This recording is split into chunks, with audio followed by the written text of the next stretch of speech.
Hello, everybody. I'm about to go into work, but I got inspired to talk, so I'm gonna just do that. I'm a teacher, and I come to school early every day, and I'm getting ready to get prepared. But I just had to say this, and I feel good when I'm inspired. Inspiration when you're inspired to really speak from the soul. So I wanted to say that this conversation that we're gonna have is sparked from the divine intelligence. It's just coming through me right now, and I'm inspired to speak, so I'm going to speak. Um, I want to start this off by saying that we're greater and bigger and better than we know we are. And a lot of times, as beings of life, we tend to not see how powerful we are. We tend to think that somebody else is greater than me, the system is greater than me, this is greater than me. But you got to recognize that every human being has a divine spark in them. And that divine spark is beautiful. It's beautiful for everybody. I'm not saying it's beautiful for just black people, for Chinese people, for Caucasian people, for you, whatever you want to say. It's beautiful for all people, and all possibilities exist for all people. Now, the thing that I like to say is this. We tend to think of this world of this utopia system of everything is fair and everything. That's just not reality. You got good and you got the bad. And sometimes we think that, man, I'm just not going to get a break. The government is doing this, they doing this. But you got to think about it. It's like David and Goliath. Big old giant dominating, and little David with his slingshot take him down. You can't see life like that. It's almost like, you know, a lot of times you on your own, but you're not on your own. And when you're looking at the collective of negativity out here, you say, how can we overcome this? But it's not overcoming anything. It's taking your divine power and rising to the level that you want, because nobody in human life can stop a man or woman who got their mind focused on their journey and is going to do whatever it takes on their journey and allow divine intelligence to do what he need to do, because divine intelligence is what's really in control, not me, not you, not whatever group you want to call it, because in the end, divine intelligence, which is coming from the divine source of God, is going to dominate the situation. We don't dominate nothing. We think because we got missiles and bombs and we got so-called money and gold chips, that's really doing it. But God did show you. Look at Bahamas. I'm not talking about. Look, he just took a little hurricane, and now they got to fix everything up. Look at Puerto Rico. You know what I'm saying? It's all kind of lands they've been finding, all cities and states, all this stuff, all underneath the water. So the Creator is going to do what He wants to do, despite our need to do as we will or control or whatever it is that we think we're doing, which is nothing, because the greatest thing you can do is harmonize with God or harmonize with nature or put yourself with divine principles, such as synchronicity, such as the principle of harmony. They all around you if you study them. And that's what rises you above this. But I want to say this, and I'm going to be real about it. Many of us complain about the government, complain about the system, complain about this, complain about our parents, complain about our spouses, complain about this, complain about the job. But what are we willing to do? Are we willing to stay up all night on the weekend to focus our mind and find out what we can do with ourselves? Are we willing to put all this negative, crazy shows off and all this crazy conversation we have about sports, gag, and gossip and get down to the real deal, Holyfield? Are we willing to do that? And I'm finding that often many people are not. I'll take this paradigm right here. Just take this and listen to this. Now, when I was coming up, I like sports. I like watching sports. And I remember, I don't know, people who listen to this, if you were following too, you would know. Um, the Chicago Bulls used to play the Detroit Pistons, and it seemed like every year they would go, and the Detroit Pistons would beat them in the not the championship, but they division championship. And the Detroit Pistons would play this bruiser beat down type of game. They would beat them up. They had the Jordan rule where they would all stick them, hack them. They would be knocking Pippen out the air, just bullying them. Now the Bulls never complained, but every year they would get beat.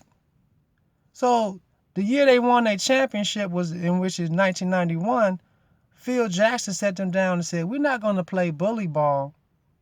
We're going to outplay them. That's what we're going to do. We're going to outplay. We're not going to their level, but we're going to do what we do better than they do." Right? So look at here. Look at here. Look at how that works. Now, what is he really saying? We're going to raise our vibration. We're going to raise our level of energy to overcome that energy. So what did the Bulls do? Whooped them. Whooped them so good that the Detroit Pistons didn't even want to shake their hand after the game. A few of them did, but a lot of them didn't. Okay, so you want more level of success out here, you need to raise your vibration and frequency beyond what you see.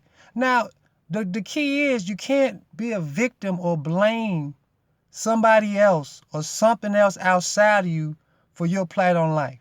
Because this is life. People do good, people do bad. Some people are into the good, just like some people are into evil. They into evil. They into evil. I mean, they'll sit there and like people go to church and praise God. They'll praise evil. That's just what they do. It's not for you to point fingers at them, blame them, talk about them. That's their journey. But your journey is what you are trying to achieve. And a person with no journey or no focus is just going to be a tool to be played with in a junkyard of life. Meaning, just think about this. I'm just gonna take because I'm African American. Grew up South Side Chicago. Okay, just take the intelligent individuals or the gifted people from the South. I'm just gonna say South Side Chicago. What's gonna happen to them is somebody's gonna see their greatness, take them off to IBM, take them off to whatever it is that's high. Take them to CIA and juice their energy, like use their energy for their thing. And then they're going to be gone. Why? Because a lot of times they don't know what they could use their intelligence for. So somebody else is going to profit off your intelligence, juice you for everything that you got. And then you ain't going to have nothing left. You can look at the athletes. These are some remarkable brothers, and it's not just physical what they're doing. It's a mental thing to be able to do a lot of the things they do is high mental level. But they don't know that. So they go in there, play sports, hang out with the Kardashians, no disrespect to them, they doing their thing, and waste all their money on women and cars and all this. And then when they done, after they got used up and messed up, and they don't have nothing else to do, they broke, working at Handy Andy's or whatever else you want to say, working at Kroger's or Best Buy or what's the coffee shop, Starbucks. You know what I'm saying? Because look, you never put value into your own self. So what I'm saying to life is, look, man, you can't look outside yourself for your I ain't gonna say sanity, but for your peace and harmony and for your direction. You have to look inside yourself. How many times do we go home and say, God, or whatever deity, whatever you talking about, help me to, what am I here to do?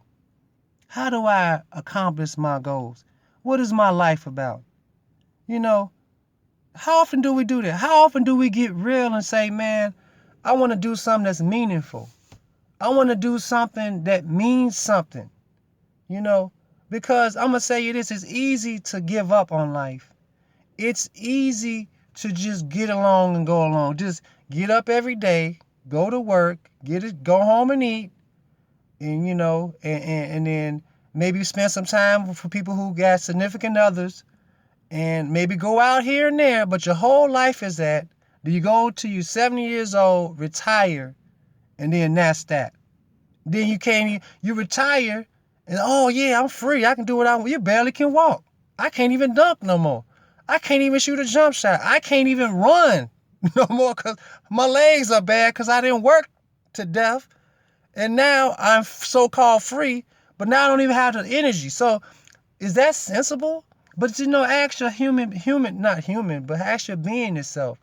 What are we doing about it? The power of the mind is infinite. What you focus your mind on, you can create. You can create. You can create. Just like as you go home. Just think about this. This as you go home, and just say it like this. Just say it like this. You at work, and you can go in your mind and say, man, I'm gonna go to Subway. Had to go to Subway, get me a sub. You even see the sub and give me a steak sub with cheese on it.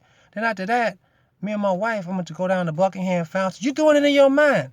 Then you say, oh no, I don't want to do that. Maybe we're going to North Side to Wicker Park.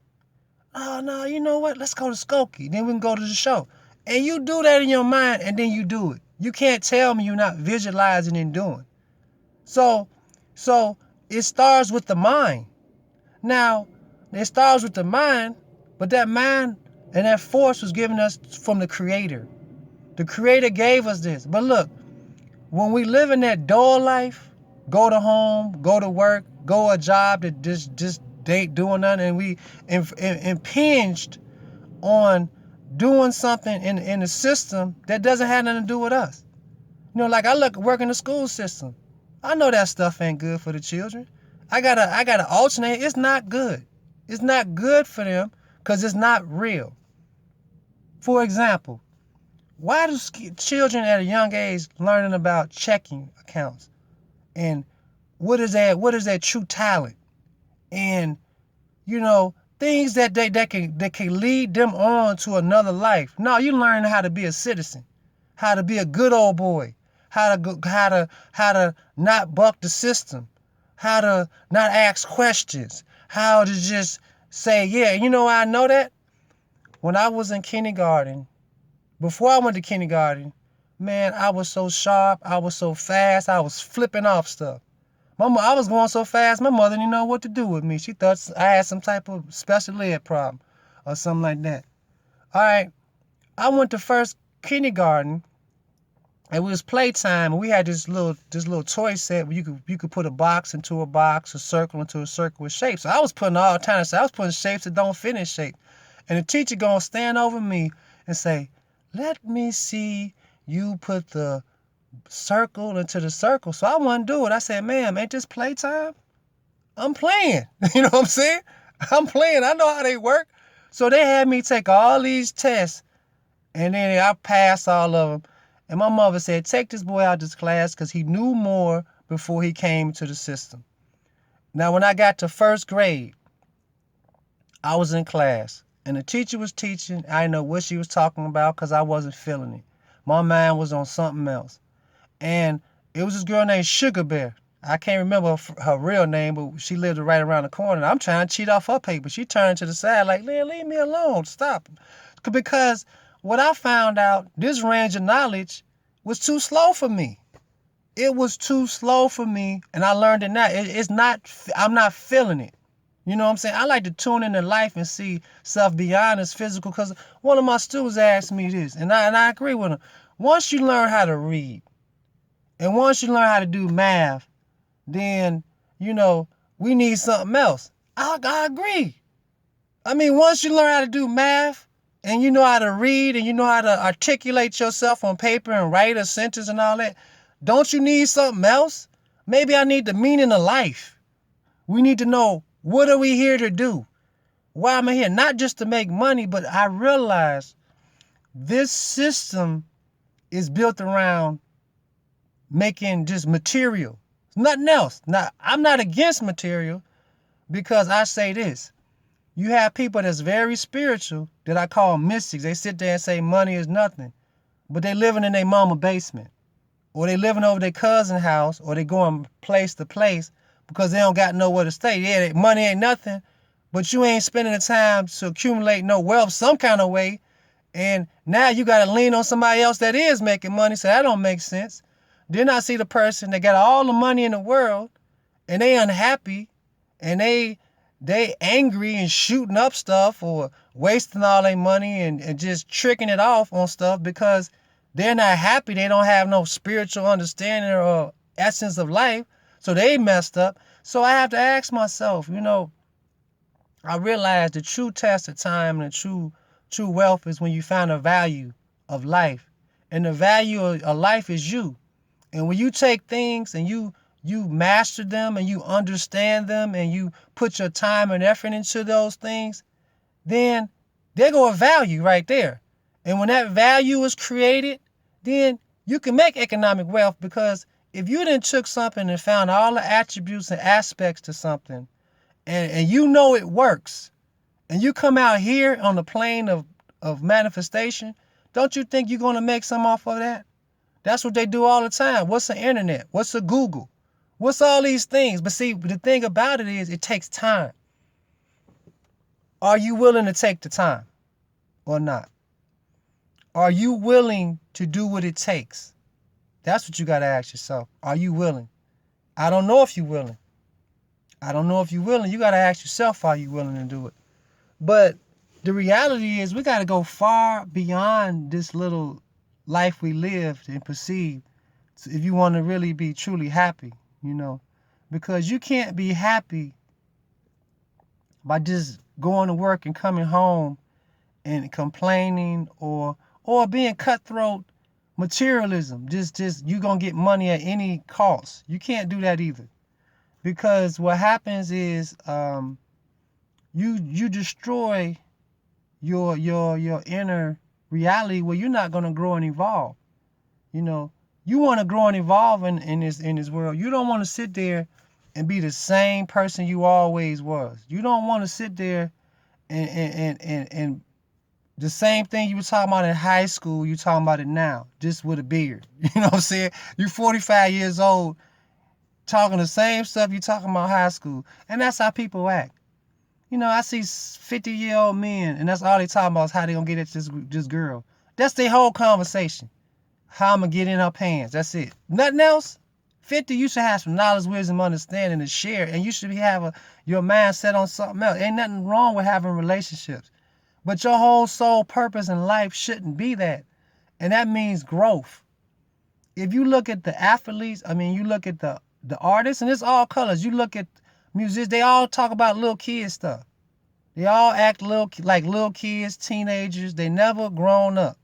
Because look, people are not evolving. You can look at artists from the 40s, the 30s, the 20s, the 50s. You can see that men that was 21 years old look like, to me, look like they was 30 or 40. They was about something. Now look at the artists now.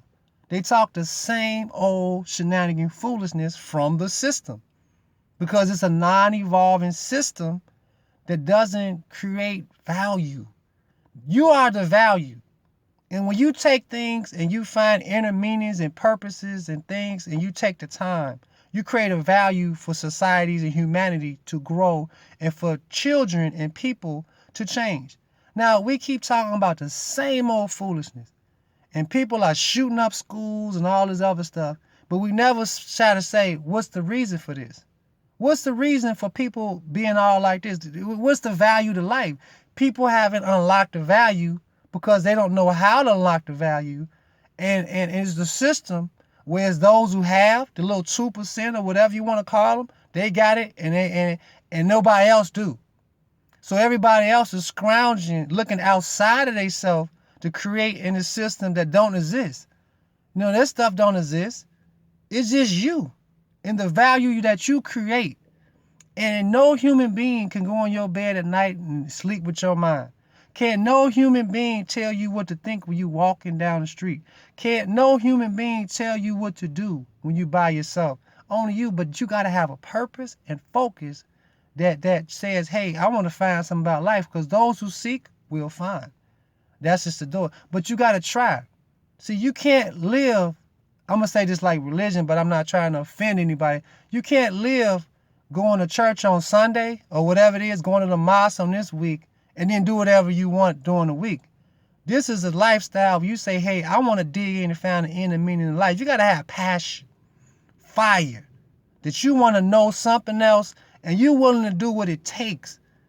Whether it's missing some sleep sometimes, or it's going home instead of playing and watching ESPN or listening to foolishness on Facebook, you're going to sit there and study something relevant, because whatever you endeavoring in is going to be your life. So I just want to say, God bless, and everybody have a great day, and just think about what I'm saying, and also share your knowledge, because this coming from my soul. I didn't think about it. I didn't script it. I'm not quoting books. This is for me. And this is my greatest awareness, because it came from me. It's by me. From the south side of Chicago I came from. Ain't too much supposed to come from there, because, it's already you street, whatever. No. Greatness is everywhere.